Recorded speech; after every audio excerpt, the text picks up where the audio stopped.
Hello everyone, welcome to my new blog. সবাই কেমন আছো?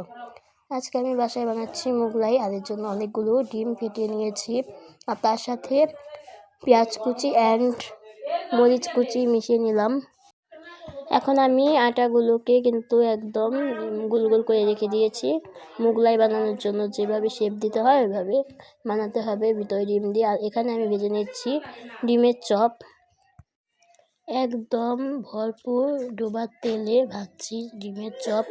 আস্তে আস্তে ডিমের চপগুলো খেতে কিন্তু অনেক মজা। আর আমার ডিমগুলো কিন্তু একদম রেডি মোগলাইয়ের জন্য। এখন শুধু বেলে ভাজবো।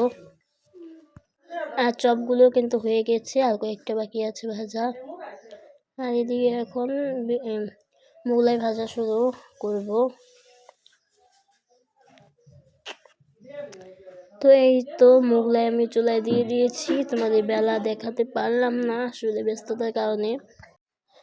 মোগলাইটা দেখো কত, একদম কিন্তু দোকানের থেকে কোনো অংশে কম না আমাদের বাসার মোগলাই যেভাবে ভাজে।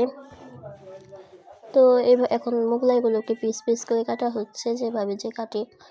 তো একটা ভাজা হয়ে গেছে, এর জন্য একটাই তোমাদের আগে দেখিয়ে দিলাম। এখন আমরা সবাই মিলে ভাজা খাবো। তো তোমরা খেতে চাইলে আমাদের বাসায় চলে আসো। তো সবাই ভালো থেকো।